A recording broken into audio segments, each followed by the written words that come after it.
It's still putting it out. Yep. That was just like music. Morning, everybody. You hear me okay? Yep. It's a great pleasure to welcome Dr. Christopher Paramore today. Chris is the chief of neurosurgery at the Guthrie Clinic. Chris has had a long sort of storied career. We were talking a lot about this last night at dinner. So Chris grew up in North Carolina and eventually wound up going to Duke for all undergrad, medical school, and residency. After he went on the East Coast and did everything at Duke, went over to Barrow and trained with Volker Sontag, and he had some great stories to share about Dr. Sontag and his experience there just at the Barrow with a lot of the competitive spine versus cranial issues that go on there between Spetzer and Sontag back in those years. He finished his training there and then came back to the University of Alabama, spent a significant amount of time there, eventually became residency program director, which I did not know, for a few years. So has been tremendously involved on the educational front and brought his spine expertise there, I'm sure. From there, went back to the Carolinas, South Carolina, and then North Carolina, and now is up here for the weather up at the Guthrie Clinic. The Guthrie Clinic's an interesting place. It's a hospital system of 5 different hospitals, primarily all rural. They just expanded into the Binghamton area with the acquisition of Lourdes Hospital. And it has a lot of similarities to what I experienced when I was at Geisinger, where it is tremendously difficult, no matter the skill set that you bring to a hospital system, to gather the resources to deliver care in a timely manner, just because it's rural. And that presents, we take that for granted here because we're in a urban setting, which is primarily surrounded by a lot of suburbs. We have a lot of the transport systems we need. We get patients from rural settings. But the rural setting presents challenges in its own right. And we see some of this in stroke, where people will present from a distance, will have telecommunication barriers, will just not want to see you until the disease process is very, very far advanced. I'm sure Chris has seen that quite a bit where he is. So he's going to talk to us today about adult spine deformity surgery in a rural setting. And we're curious about the wisdom he has to share. And so Chris, come on up and tell us one, how you got to where you did for a few minutes, and then we're going to let you transition into your talk. Please welcome Dr. Paramore.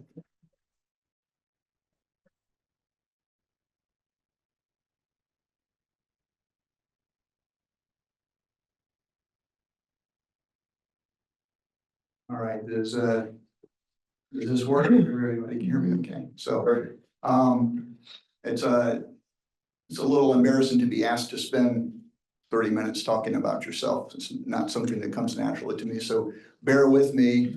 Feel free to jump in, interrupt, ask questions at any time because I want this to be really informal.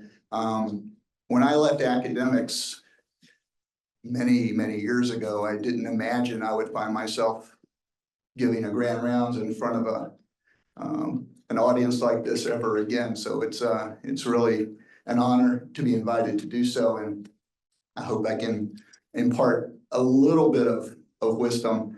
I grew up on a farm. My dad was a farmer, left the farm to go into the business world, worked for NCR back in the 60s, became a manager, but always had a dream to go back to a farm. His dad was a sharecropper, so he really didn't have any land, but he was able to purchase a farm, actually bought his grandfather's farm, and moved us all from the city to the farm in North Carolina when I was in the 6th grade, which was an interesting transition. But so I spent my formative teenage years on a tobacco farm growing up.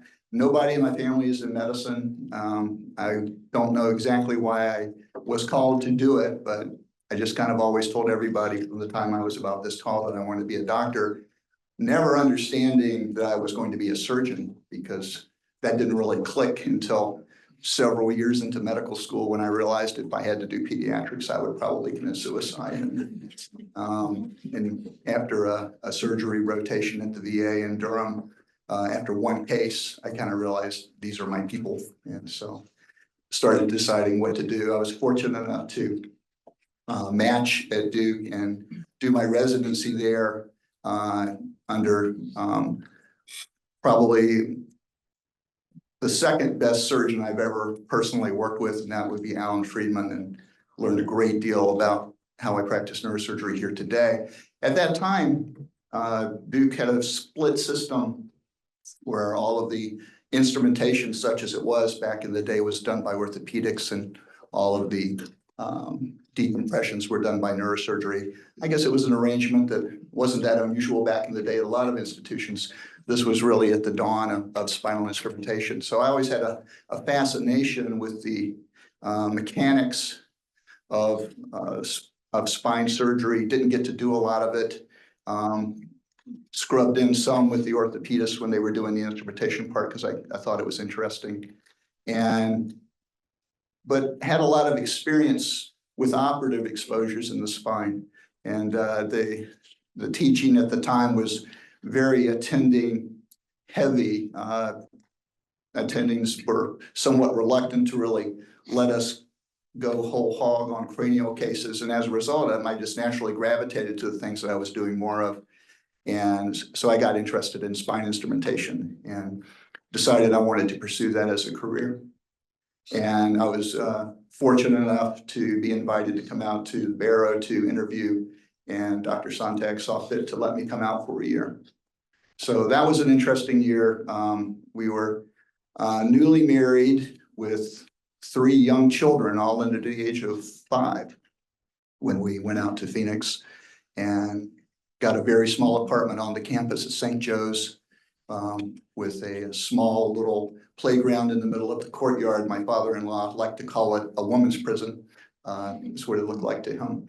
But that year was very intense, and we get up every morning and run the board at round, similar to what we just did this morning. No electronics at the time. It was all on the rotating boards with all the CTs and MRs put up. Afternoon rounds every day with Dr. Spetzler, and on Fridays with Dr. Sontag. And it was a real community. Both of those gentlemen had long-standing relationships with their wives, who were certainly their better halves, and fostered a culture of family that was encouraged. Very competitive, physically very competitive. Dr. Spetzler made a point of beating every resident at tennis, and would always remind them that they weren't able to beat him at tennis, and would always take us to Sedona to hike every year. There was always a hike at the Grand Canyon every year. And probably the most important event was the annual BNI UCLA Olympics, in which case the residents would travel from one campus to the other every year, and they took great pride in trouncing UCLA every year. So that was fun. But after my fellowship, I joined the faculty at UAB and was there for a number of years.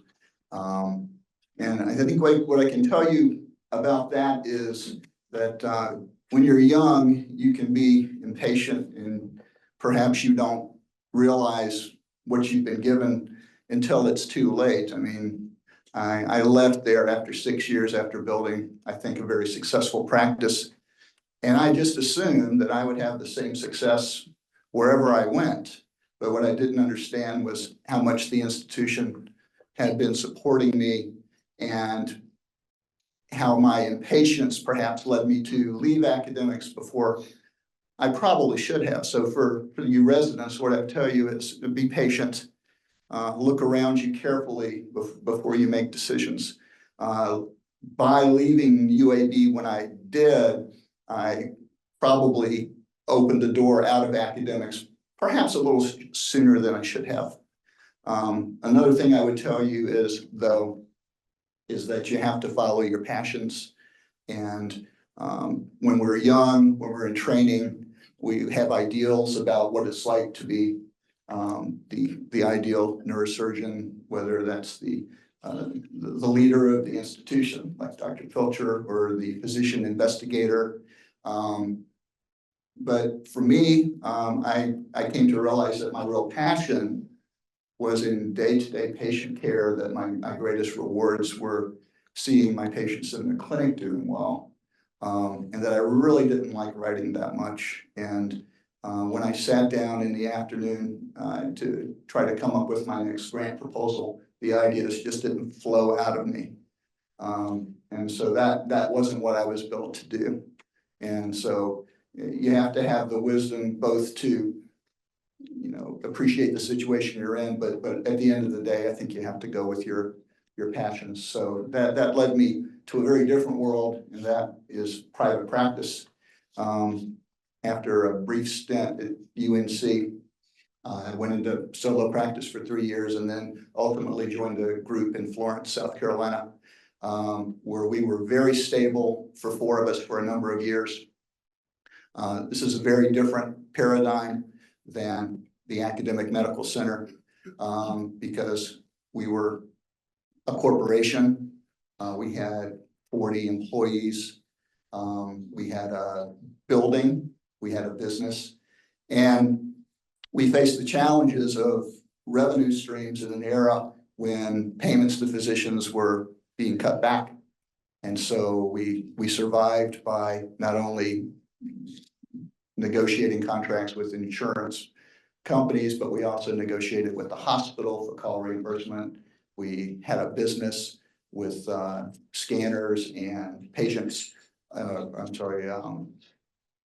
pain management, physical therapy. And at the time I was winding down there, our income was essentially a third. Now, back in the old days, people were able to pay for their salaries and pay for their APP salaries and secretaries all out of their own collections. And now it's virtually impossible to do the way Medicare A and B have played out over the years, with one side rising with inflation on the hospital side and on the physician side, with reimbursement essentially being cut. As surgeons, we are dependent more than ever on our institutions to help bankroll our salaries. And so 80% of us now are employed. And the idea of independent private practice is more and more becoming a pipe dream. So the environment has really changed quite a bit. And in fact, it was those financial tensions that ultimately led me to consider leaving the private practice realm. One of our junior partners had left to go to Virginia Beach to be employed in the hospital system. And so there were 3 of us, 55 years and older, with no succession plan.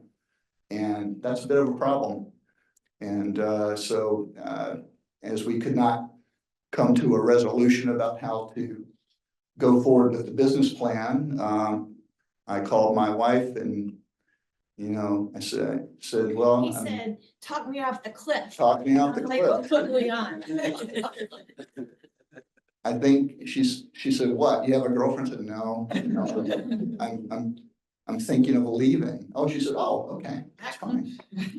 And so we did a bunch of research, and here I am, an employed physician, but with a large nonprofit historical system. Dr. Guthrie, the founder, trained at the Mayo Clinic and started the Guthrie Clinic on the Mayo model. It's a kind of a mini Mayo, so to speak. So I'm happy to be there. We're a very rural institution. Our focus is largely trauma, but we do most disciplines in neurosurgery. We don't do peds, we don't do functional, we just don't have the volume. But again, it's a real pleasure to be able to talk to you today. I'm happy to get started with the presentation. Are there any questions or anything before I? Yeah, one thing I wanted you to do is it was a great story about Sontag and Spetzler and the Crown Prince of Saudi Arabia. Just tell that story. You told it last night. I did. Why don't you share it? So one of the elderly wives of the Saudi royal family had renal failure and had developed bad cervical spondylosis and myelopathy. And the royal family was looking to figure out who was going to take care of her. So they invited a number of world-renowned neurosurgeons to fly out to see the Queen. And Dr. Sontag was one of those invited. Alan Crocker, I couldn't remember the name last night, but Alan Crocker from Britain went out as well, a number of others. And they chose Dr. Sontag to take care of her. So they flew the Queen over to Phoenix. And it's a long saga for Dr. Sontag, unfortunately, she had to be in a halo after surgery. They weren't really willing to take her back home until she had healed. So she spent 6 months at the Phoenician Resort.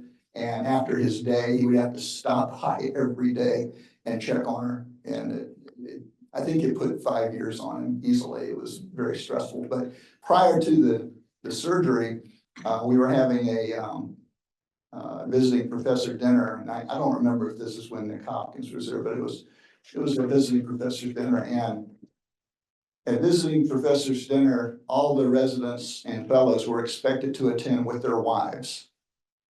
And Dr. Spetzler would pick one from each level. So he would pick a fellow and a fellow's wife, a chief resident and one of the chief residents' wives, and then a senior and a junior resident and their wives, and invite each of these people to stand and give a brief presentation or a brief talk to basically. And of course, everyone was terrified that they would get picked. And on this occasion, he picked me to represent the fellows. So I told a little story about the princes talking to Dr. Sontag prior to the surgery. And the question was, well, who are you going to get to assist you on this case? I mean, who's the second best surgeon in Phoenix? And Dr. Sontag looked at him and said, that would be Dr. Spetzler. And you told that story in front of Spetzler. I did tell that story in front of Dr. Spetzler, and I think I got some amount of grudging respect for doing that, because he appreciated the challenge. I'm trying to think of questions that are interesting to everyone, because there's so much about your personal story that's interesting to me. But one of the things, and it relates to the point the point that Webb just made, and your wife is here, so maybe you could offer some reflections on having a successful marriage as a really busy neurosurgeon, because this concept that you and your wife, it's hard enough to go and abandon your wife at home with your 3 children. Never mind that I have 3 kids under the age of 5, by the way, just like you did when you went to Phoenix. Or to find childcare, something like that. We're in a different era where you can't expect the residents and their spouses to join for visiting professors, once a month.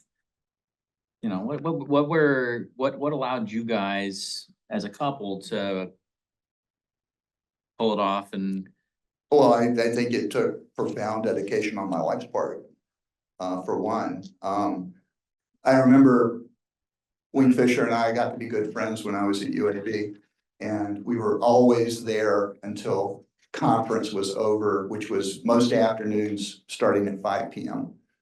So, you would go through either your clinic day or your surgical day, and you would be done. And then that period of time, whether it was no time or whether it was 2 or 3 hours, until conference started, you would do academic things. And, that's when I realized I probably wouldn't cut out for academics, because I couldn't take that 2 hours and be extremely productive on my academic side, because the ideas just wouldn't come. But in any case, we were there until conference, and conference was great, because you're talking to the residents and teaching. But then you go home, and it's 6:30, 7 o'clock, and in the meantime, you've got 3 kids at home, or 4 or 5, and it's almost bedtime, because we were pretty good about getting them to bed at 7:30. Otherwise, they turned into terrible monsters. But she says that when I was in academics and doing that, I was not there. And so that was hard. Now, what Wink told me was, man, wouldn't it be great to be in private practice? You get your work done and then you go home.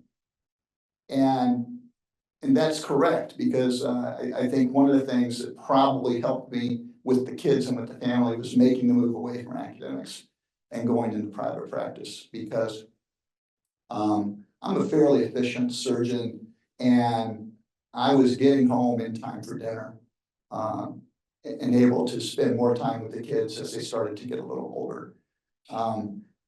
I think it takes a lot of commitment on both people's sides, and whoever is with the kids, and has a neurosurgeon as a spouse, you know, just has to be prepared to give a lot. I like to think that at this point in our marriage, I do basically all the cooking now.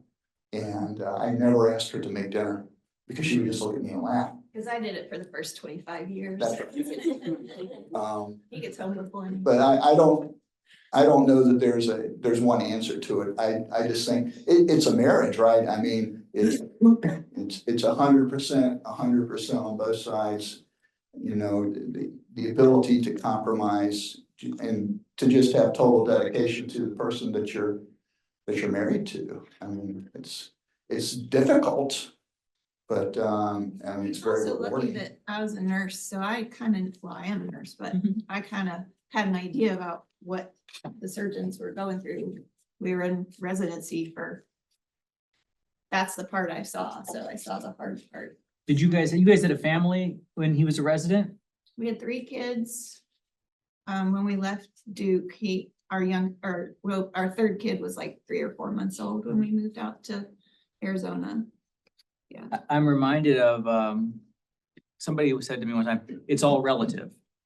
And it is all relative to whatever experience you had previously. So it may have been a secret to your success that you guys had a family as a resident, because the residents work way harder than I do.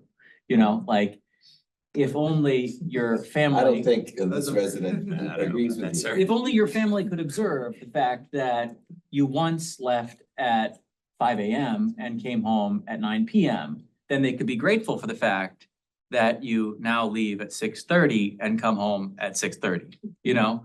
But if they didn't have that experience. Yeah, like at Duke, they had Saturday conference every Saturday from 8 to noon or whatever. So when we got to Birmingham, I was like, oh, well, he's home on the weekends. You know? So, yeah. Was that Ellen Friedman's conference? No, it was Bob Wilkins. He was the chair and did most of the residency teaching. Any other questions? That was a great review. Really appreciate it. Sure. Well, I'll talk a little bit about adult deformity. When I was a fellow, you know, Volcker was all about the cervical spine. And that's where a lot of the emphasis was back there. The lumbar deformity surgery wasn't really a thing we did as neurosurgeons back then, but we have come a long way since then.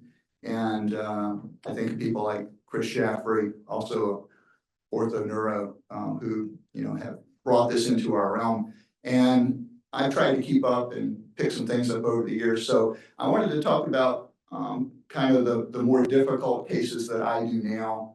You know, most of what I do, I guess, would be considered bread and butter neurosurgery, but I've tried to hold on to a few things, even though I'm in a small town setting. So let me go through this presentation. Okay, let's see, maybe click. There, okay. So adult spinal deformity is acquired sagittal or coronal deformity, usually presenting in the 6th or 7th decade of life. Often we see this in the face of previous lumbar surgery. People develop adjacent level disease that then can turn into more advanced scoliosis. Often there are radicular symptoms, but many people just present with worsening back pain, postural back pain that really becomes an impediment to their ability to function. Obviously, all of these patients are going through rigorous conservative treatment before we even think about operating on them. Physical therapy, chiropractic, often they do different types of pain management. By the time we're even thinking about doing something so major, they've really gone through a whole gamut of conservative treatment. So these surgeries can be really challenging for everybody. The patients are older. These are typically long operative times. And the literature is replete with very high complication rates. It's got to be one of the things you're willing to accept if you're going to do these types of surgeries. Obviously, long operative times can lead to wound infections just based on statistics. CSF leaks can be a problem, particularly if there's scar tissue from previous surgeries. Often these patients have bone quality issues. I'm certainly one who will place these patients on Forteo or other builders prior to surgery if needed. You can have neurological issues and of course blood loss. And then there are the mechanical complications where the hardware could fail, rod fractures and screw fractures. And then the biggest problem is probably the interface between the end of the hardware and the start of the normal spine, with a number of problems that have been identified, like proximal junctional kyphosis or failure, screw pullout, and sometimes pseudoarthrosis. And in a rural setting, there are some challenges. I mean, in a busy academic practice, to a surgeon who has devoted their career to this problem, you're doing these cases on a weekly basis, and that's certainly not the case for where I am. There's just a lower volume of potential candidates to begin with. And then there's support issues. So we don't have spine fellows or even neurosurgical residents for that matter. I'm really the only surgeon there that has an interest in doing this. And we have other issues. I would love to be part of the American Spine Registry and keep score with my results along with my colleagues around the country. But we really don't have the resources to join the spine registry, to get a full-time FTE, to do all the necessary intake and follow-up to make it work. So that's a little bit of a challenge as well. So this is our 12 county service area. You can see that geographically it's kind of split between Pennsylvania and New York, but if you look at the populations, New York has probably got 3 times the population of Pennsylvania in our service area, with a total service area of under 1 million people, about 750,000 people. So despite a huge geographic area, it's really a very small pool of patients that we're taking care of. Now, we do have some assets. We are able to secure neuromonitoring. We have operative adjuncts that help make life much easier, including the Mazor robot and also the O-arm. So we use neuronavigation very frequently. And we do have orthopedics residents. And I would tell you, this is a very dedicated group of young men and women. I enjoy working with them. It's essentially the equivalent, I think, of having a well-trained second-year neurosurgery resident with you in the operating room. So it's a good, reliable pair of hands. They're interested. They seem to enjoy their rotation on the spine service, because we are the spine service for this residency program. There are no orthopedic spine people at present helping to train these residents.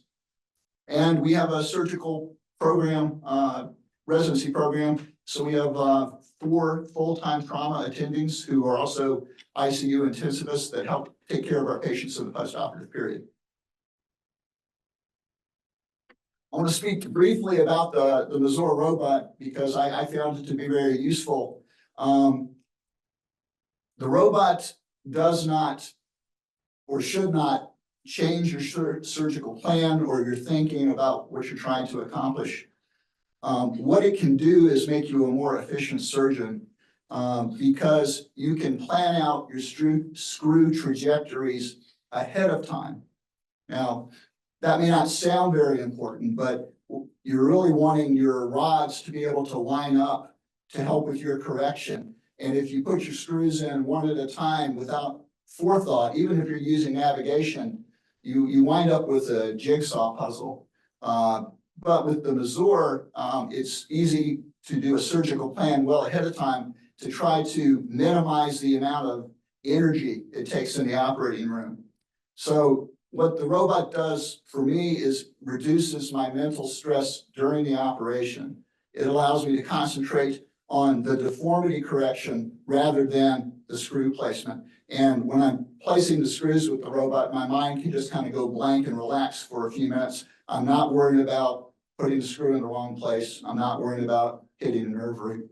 And so this is kind of the idea. The image you're seeing on the left is a patient who has previous surgery, has developed kyphoscoliosis after surgery, and we're going to correct that. And what you see on the images in the middle is at T11, I've placed my screw ahead of time. I can verify exactly where it is in all planes.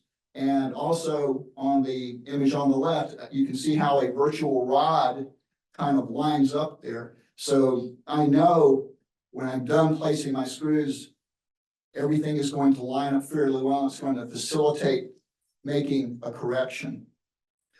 It's interesting, when I was in Florence, there were 4 neurosurgeons and 2 orthopedic surgeons, and we did everything with C-arm. I would do biplanar fluoro for all my screws, did it for years, was pretty efficient at it. I worried about the radiation, but we pushed on. One of the orthopedists was really interested in getting a robot, and his reasoning was that it would allow him to do things he wasn't already doing. And what I would tell you is that's exactly the wrong attitude to have about a robot. It will not allow you to do things that you can't already do. It can help you do things better, perhaps in a more efficient fashion, but it doesn't operate for you. So this is a small group of patients. We're now up to 15 because I did a patient last week. I got another one next week, but I will go months at a time and not see a patient that I think is suitable for an operation. Of the 12 patients I'm reporting here today, 7 had flat back deformity, 5 had scoliosis. You can see the mean ages. These are folks typically in their late 60s. I'm fairly choosy. I typically will have an age cutoff of about 75 years. I know there are people more aggressive than that. I broke the rule about 4 months ago and operated on a 77-year-old who had a very protracted post-operative course. And fortunately, we got him through it, but it's an investment to take on a really older person. So the first 7 patients, we used either C-arm or the O-arm, which we were able to get an O-arm in 2018. And then the last 6 patients we did with the Mazor. I performed these prone on the Jackson table with neuromonitoring. These corrections I've been doing typically from a posterior approach. You know, obviously you could do a lateral or an anterior approach if necessary. I haven't chosen to do so for these patients. We do Smith-Peterson osteotomies, pedicle subtraction osteotomies, or extended PSOs using interbody cages as needed. The corrective strategies we utilize are expandable interbody cages, compression across osteotomies and derotation, and pelvic fixations used frequently. And my personal bent on this operation is that the upper vertebrae are instrumented percutaneously. We'll talk a little bit more about that later. These are my numbers. Our blood loss, mean 683, which I think is very good for this operation. I will tell you, my case last week, we lost 2,500 cc's, just blew away my mean entirely. So that's what happens. Operative time, 7 to 9 hours for the most part. All of these procedures were able to be accomplished in one stage, except for a patient that needed a lot of revision hardware removal at the start of the case. I wound up bringing her back for a PSO 2 days later to complete the operation. The thing about the Mazor robot, and I'm not sure how this would compare to the Globus, it increases your operative time. Now that may be counterintuitive, but it takes a long time to attach the unit to the patient.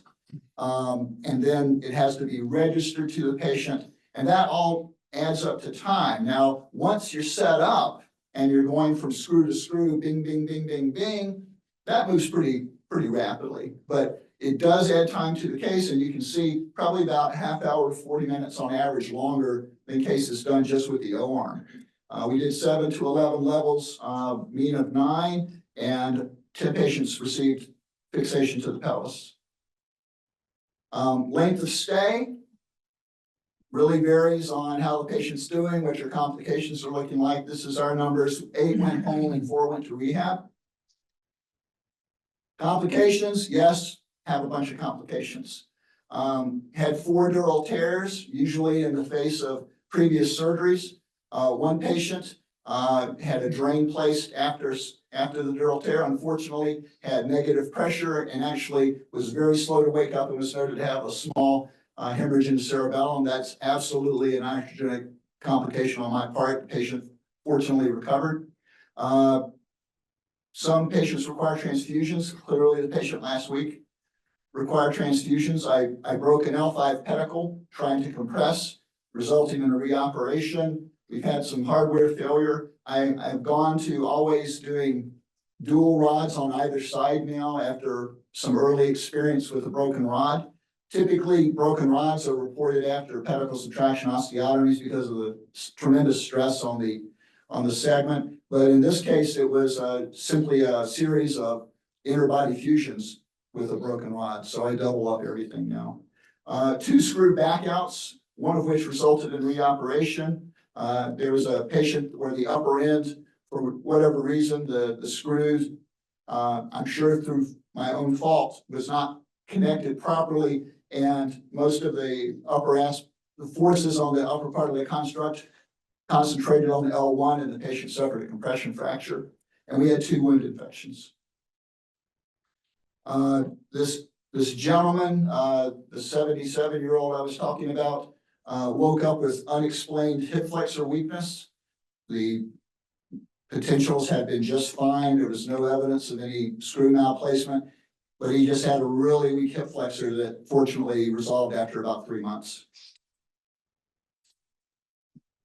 So I would love to do ODIs and other types of scores, if you will, to look at clinical outcomes. I'm just not in a situation where I can do that. So my reporting is my own biased reporting. But in this particular group of patients, I think 10 patients have done very well. And I've got one whose procedure went fine and his back pain just never got better. And I really just can't figure it out. This most recent patient had a lot of unexplained leg weakness, as we discussed. And fortunately, he improved. This is my first patient at Robert Packard. This is a woman who basically has an ankylosed spine and a significant flat back. You can see her lumbar lordosis there is only 9 degrees. We treated her with a pedicle subtraction osteotomy with an improvement of her lumbar lordosis.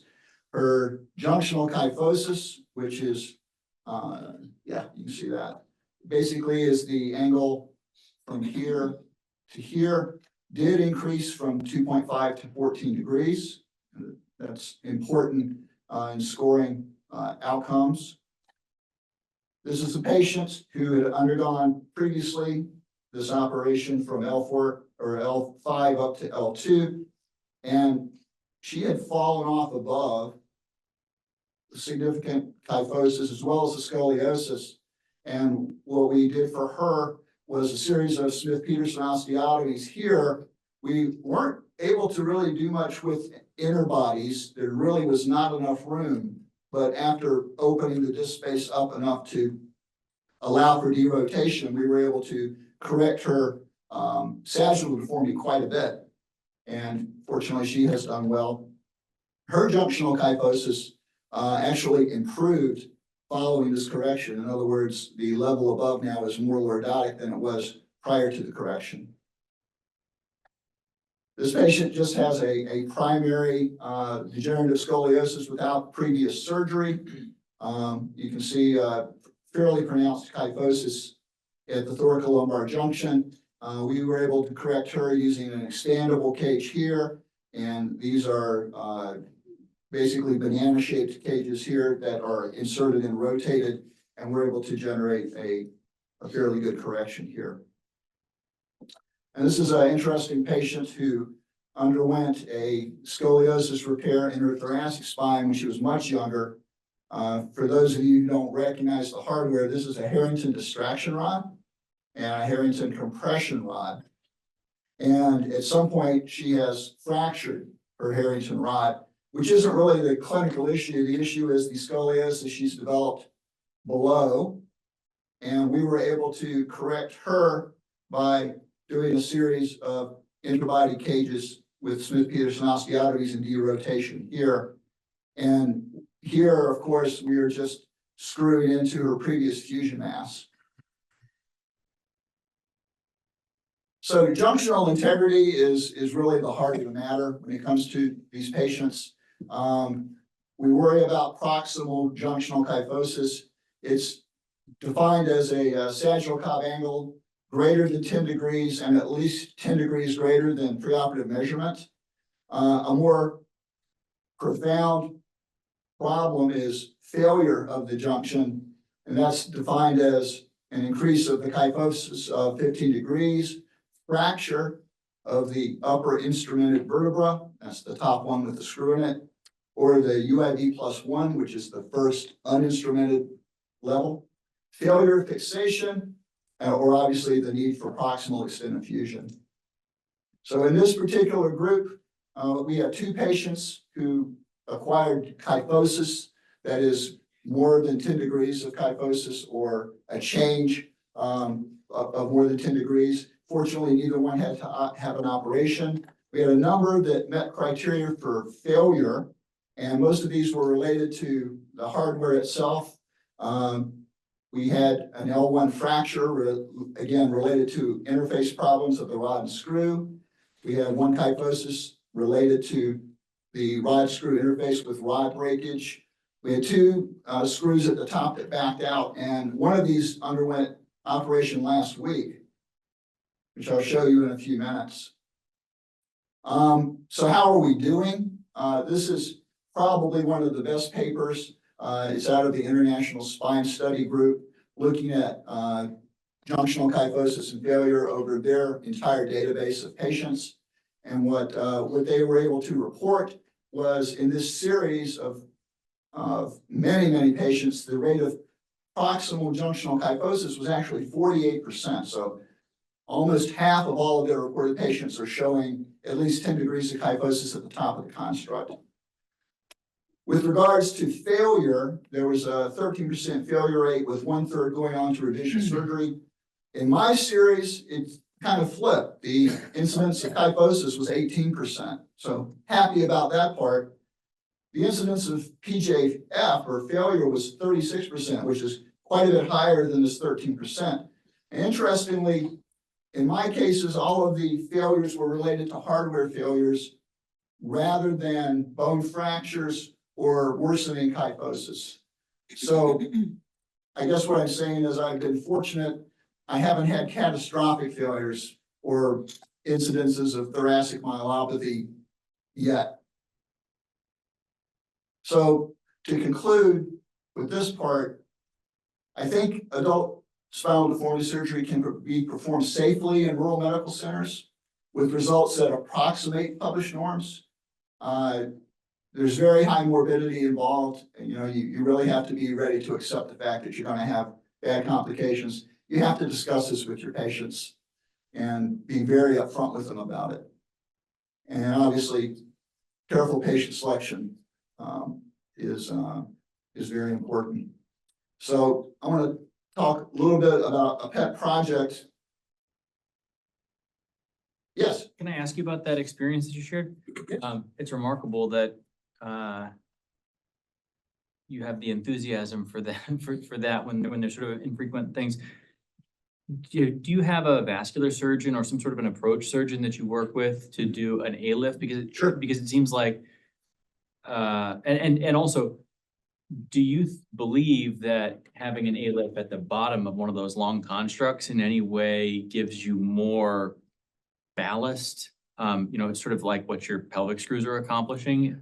Yeah, I mean, I think the literature is pretty strong that the more correction you can accomplish at the bottom of the spine, probably the better off you are. My concern with these older patients is that A-lifts become much higher risk in patients that have calcified vessels. I don't hesitate to do A-lifts in younger patients. I think if some of these patients have 5-1 segments that are almost fused, I don't know that trying to crack those open is really worth it. patient I did last week, I did a TLIF at 5-1 with one of the newer devices that can get about 20 degrees of lordosis in an older patient that I wouldn't feel comfortable doing an ALIF on. We also did he had an auto fusion of L3 and 4. So there's no real way to do anything there. So I did a PSO at L4. And then at L2-3, which was also quite collapsed, we did a expandable cage there to try to generate as much lordosis. I think it's preferable to do an ALIF at 5-1 if the patient's anatomy allows it. In this particular group of patients, a lot of times that just wasn't possible. But yeah, your point's very good. I just didn't know if that was a challenge of the setting that like you didn't have access to those sorts that skill set, because, you know, here, for instance, I only recently discovered that there's a vascular surgeon who I think does an amazing job, and it's like, wow, let's find more occasions to do that because it's such a great resource to have. And I just didn't know if that was something that you guys. No, it's definitely something that we have access to. And I have a very young vascular surgeon. She's very well trained, and we did an ALIF just a few months ago, just a standalone 5-1, and the patient did very well. So I'm not opposed to that. I'm familiar with the lateral approaches. I haven't taught myself the anterior column release yet. I don't know that I will at this point in my career, honestly. I think that's another viable option. But I'm kind of like of a like mind with Chris Shaffrey on this. You know, if you have the tools and the ability to do it all from behind, you know, why put the patient through multiple anesthetics, multiple rounds of surgery? Who is the surgeon you're working with? Grayson, he's fantastic. Except he doesn't want to do it anymore. But according to. Oh, So some time ago, I started thinking about the problem of the adjacent level, and I had a pretty good experience doing percutaneous screws for fractures. And typically, you know, some people feel strongly about taking them out. I haven't really felt like that it's been necessary to do that. And I started wondering about how to protect the upper end of the construct. And so for a number of years, I've been doing the upper end of these constructs percutaneously. So there have been a number of thoughts on this about how to protect the upper end of the construct from kyphosis and failure. And people have talked about a number of interventions. People do kyphoplasties at the upper levels of the construct. They do kyphoplasties at the level above to try to prevent the bone from breaking. There have been thoughts of doing what's called a soft landing, where you would use a tether to loop around the lamina or the transverse process above, perhaps making a soft landing by using a transverse process hook rather than using a pedicle screw to try to prevent the upper vertebra from collapsing. People have also tried doing screws where you would screw from the pedicle below through the disc space into the vertebral body above, thinking that type of transition would be easier on the facet than bringing it up. And then, so these are the things we're talking about. And then there's this idea of soft tissue preservation. And this has undergone a few iterations. Mike Wang down in Miami has done a lot of work in minimally invasive deformity surgery, as has Juan Uribe, who's now in my own stopping grounds at the Barrow. And what this paper showed was that if you place the upper screws percutaneously, but then attempt to do your fusion through a more minimally invasive method, that perhaps your results could be as good as if you tried to do them open. So the types of things that were described in this paper were placing the drill through the skin incision into the facet and roughing up the facet to try to achieve some bony fusion. They showed that they got about 60% radiographic fusion with this type of technique, and interestingly, not a lot of failures. And this is another idea. This is Lawrence Lemke, is a pretty well-known orthopedic spinal surgeon, where he would open the skin on the entirety of the incision, but then place the screws through the fascia into the upper vertebrae, still trying to rough up the facets on the end to get a fusion. So this idea of soft tissue preservation is that you reduce the incidence of kyphosis by preserving the posterior ligaments. You try to limit disruption of the facet complex. The theoretical downside is what we were all taught as residents. I think what probably is still being taught is that if you instrument a segment, but you don't achieve a fusion, that eventually you're going to get hardware failure. And this is certainly going to be true in the lumbar spine and in the cervical spine, I think, without a doubt. The question becomes, and what piqued my interest is this true in the thoracic spine with such a limited range of motion there?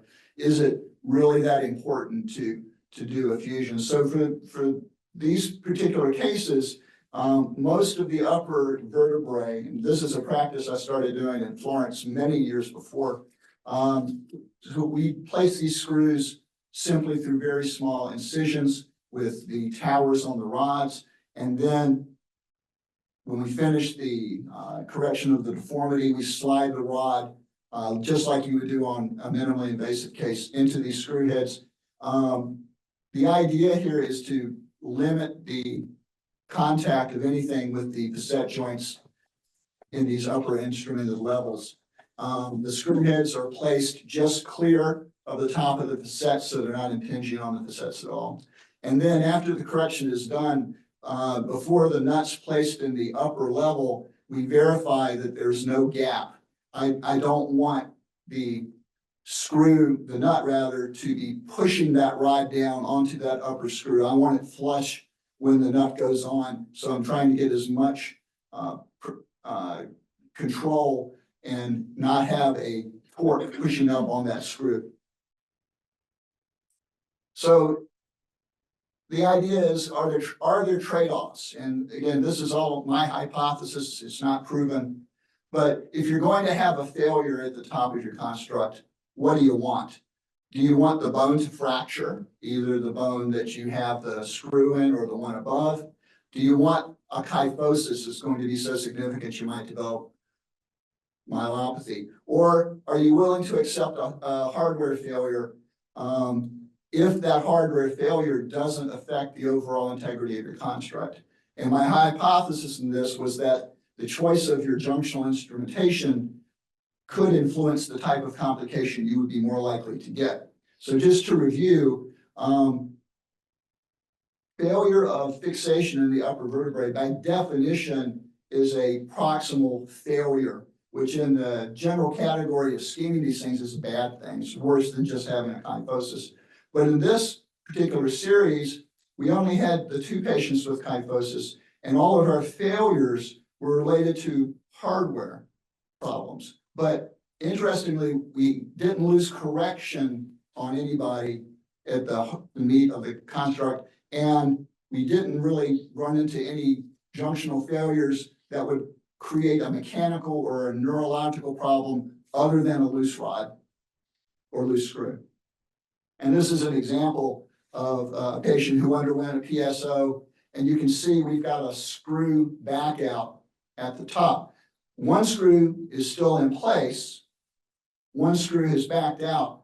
I operated on this patient earlier this week.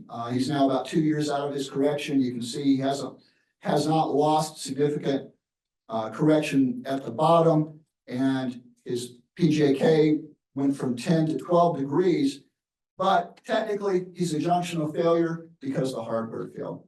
And what we found at surgery, and it is obvious here, is that this nut's loose. It's hanging out in the breeze. Now, this was a nut that was placed through the towers percutaneously and broken off. So was it cross-threaded? Could have been cross-threaded. I'm not sure how else it backs out. But when it backed out, it allowed all of the force of this rod to be delivered to this screw head, and this screw came out. And so we revised this by cutting the rod here taking out the loose screw, and we were able to refasten this nut. The rod was still in the screw head. And so I don't think we've lost a bunch biomechanically here. So what I'll say is, in my opinion, loss of fixation at the top of your construct is not necessarily correlated with really bad problems. So I'm not sure that loosening of the screw at the top of the construct technically needs to be classified as a failure, although in the literature it clearly is. And a junctional instrumentation strategy that favors failure of the hardware over failure of the vertebra might be a better solution. All the cases of proximal junctional failure in my series were related to hardware interface problems, but not related to fractures or hyperkyphosis. So in this series, thoracolumbar constructs which utilize percutaneously placed screws were more likely to fail by hardware failure, but unlikely to fail by bony fracture or kyphotic deformity.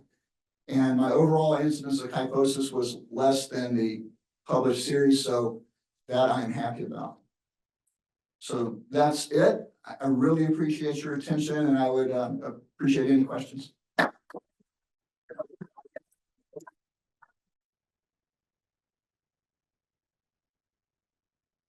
For an excellent presentation. I just have one question. If you have an experience using pre-bended rods, or any. That's a good question. It's something I'm looking into. I know there's a program that Medtronic has currently where you would send your data to them, your plan, what your expected correction is, and based on that data, they have a large language model that allows you to customize the rod and have it pre-delivered to you. I think that'd be really, really good. I haven't done it yet, but I'm looking into it. My second question would be regarding the implementation, because these are like big operations. So we need the anesthesia team and ICU. How was to implement this? Did you find any resistance in your hospital? No, not at all. Not at all.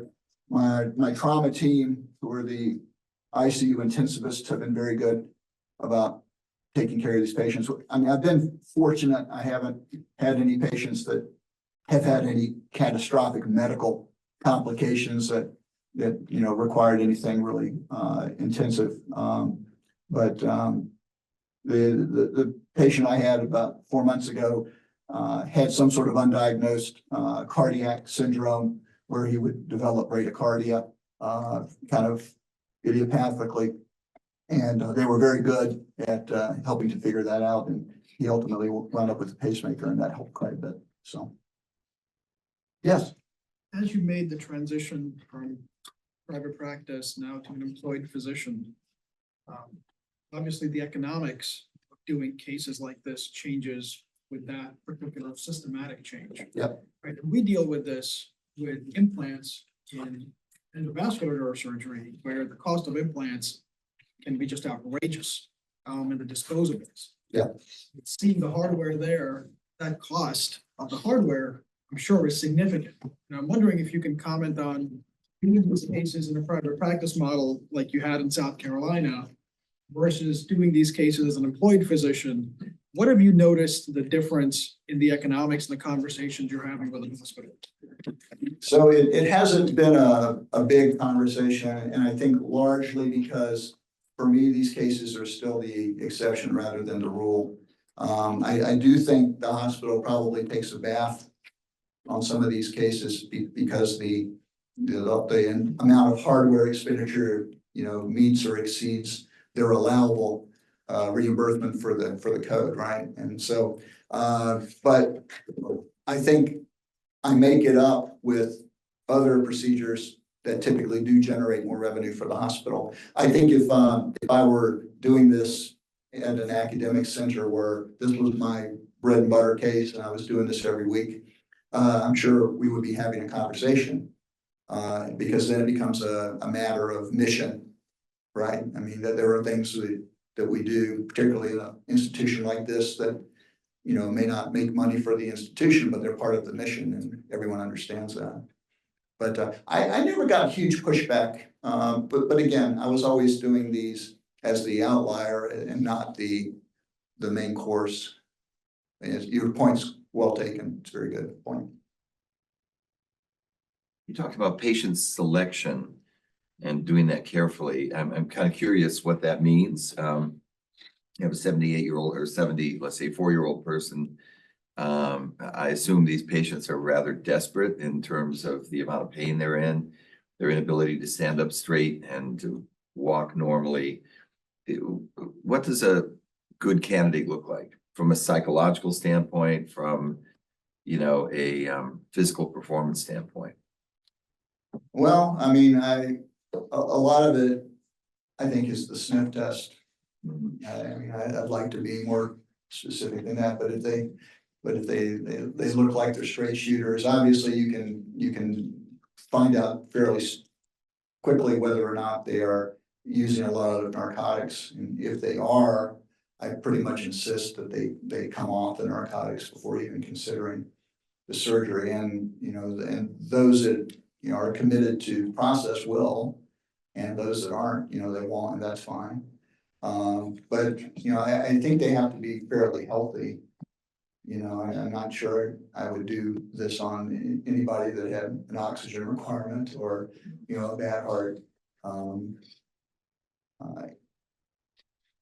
You don't always get it. I had a patient recently who, in retrospect, turns out was having marital difficulties with his wife that weren't really disclosed. She was always there at all the visits, you know, but it turns out he had actually had some suicidal ideation in the months prior to the surgery because he wasn't getting along with his wife. And as my wife will tell you, I can be quite tone deaf when it comes to things like that. And so I kind of missed that. And fortunately, we all got through it okay. His marriage seemed to survive, and he got better too. But it's difficult, you know. I really try to stress to patients what a big deal it is, you know, what a commitment of time, high risk of complication.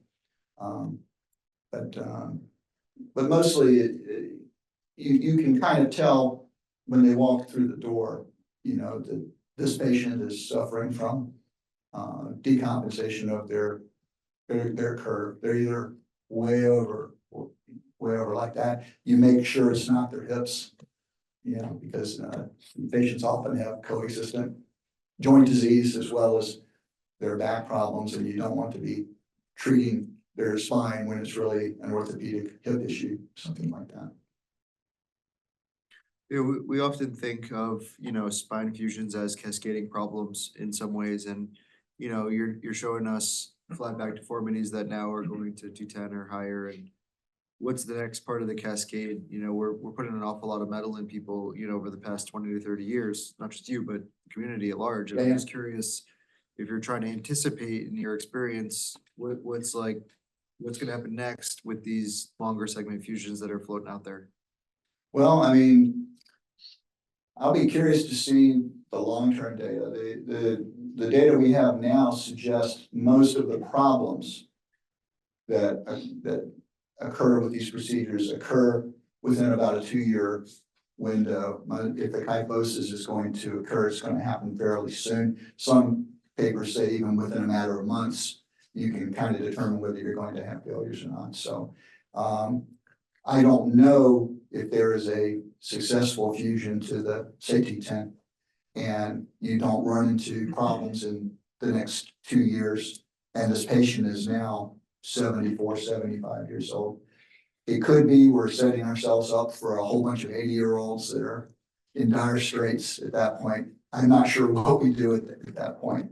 But aside from extending them up to T4 or even into the cervical spine, I'm not sure. It's a great question. You've probably all seen some of these patients who have done well. It really is a miracle. I think the long-term studies that have been published out of the registries suggest that this is one of the happier groups of patients that we take care of. It just has an incredibly high upfront cost. And I'll be curious to see in 10 years exactly what we're left with. Any other questions? Well, thank you oh, one more. You were a residency program director at some point, and how do you see this ortho and neuro combined fellowship especially for deformity surgery, role of this type of fellowships? The role of fellowships currently, is that what you're asking? Or combined ortho and neurosurgery spine fellowships role for Yeah, I mean, I think a lot of programs have taken that tact.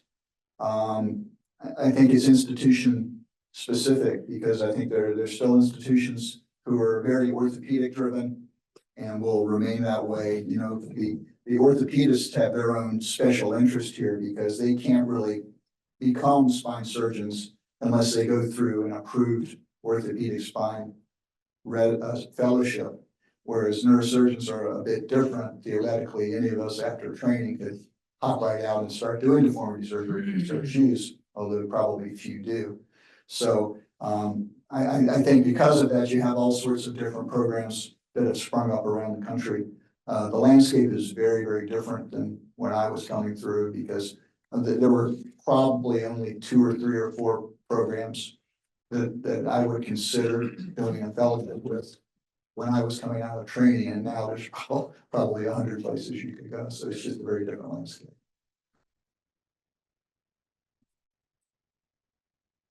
Thank you all very much. I appreciate Thank it. you.